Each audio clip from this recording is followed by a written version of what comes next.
নমস্কাৰ বন্ধু বান্ধৱীসকল, আকৌ এটি নতুন ভিডিঅ'লৈ আপোনালোক সকলোকে স্বাগতম জনাইছোঁ। আজি আমি ভিডিঅ'টিত মা লক্ষ্মীৰ উৎপত্তিৰ বিষয়ে কিছু কথা ক'বলৈ ওলাইছোঁ। গতিকে ভিডিঅ'টি অকণো স্কিপ নকৰাকৈ শেষলৈকে চাব।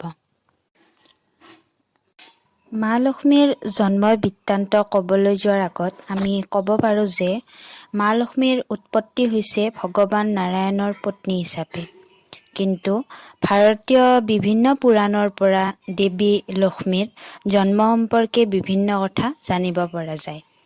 আজি আমি ইয়াতে বিষ্ণু পুৰাণ, পদ্ম পুৰাণ, গৰুড় পুৰাণ আৰু বায়ুৰ পুৰাণ অনুযায়ী মা লক্ষ্মীৰ জন্ম সম্পৰ্কে থকা কথা উল্লেখ কৰিম। কিছু পুৰাণ অনুযায়ী যেতিয়া ভগৱান বিষ্ণুই তেওঁৰ 10 অৱতাৰৰ বামন অৱতাৰ ধৰি পৃথিৱীলৈ আহিছিল, সেই সময়তেই মা লক্ষ্মী ৰঙা পদুমৰ পৰা উৎপত্তি হৈছিল। সেইকাৰণে মা লক্ষ্মীৰ অৱস্থান আমি ৰঙা পদুমৰ ওপৰত দেখিবলৈ পাওঁ।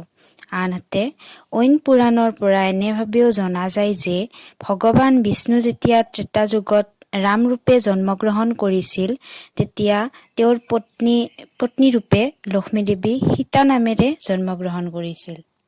ঠিক তেনেদৰে ভগৱান বিষ্ণু যেতিয়া শ্ৰীকৃষ্ণৰ অৱতাৰ লৈছিল, তেতিয়া মা লক্ষ্মী ভীষ্মক ৰজাৰ ঘৰত ৰুক্মিণী ৰূপে জন্মগ্ৰহণ কৰিছিল। এনেদৰে বিভিন্ন ৰূপেৰে মা লক্ষ্মী ভগৱান বিষ্ণুৰ পত্নী ৰূপে বিভিন্ন কালত জন্ম লাভ কৰিছিল।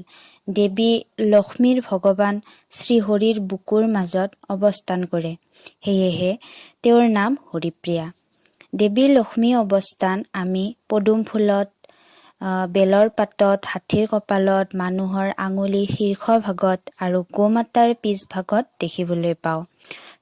চতুৰ্ভুজা অৱতাৰেৰে মা লক্ষ্মীয়ে তেওঁৰ 4খন হাতেৰে নিৰ্দেশ কৰে জ্ঞান, অৰ্থ, কৰ্ম আৰু মোক্ষ।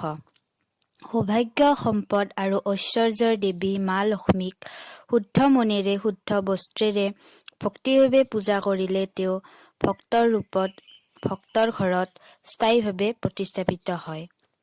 এইখিনি আছিল আজি মা লক্ষ্মীৰ উৎপত্তি সম্পৰ্কে কিছু কথা। আপোনালোকে যদি ভিডিঅ'টি চাই ভাল পায় তেতিয়াহ'লে লাইক, কমেণ্ট, শ্বেয়াৰ সকলোখিনি কৰি দিব। লগতে আমাৰ এই চেনেলটি ছাবস্ক্ৰাইব কৰিব। শেষত জয় মা লক্ষ্মী।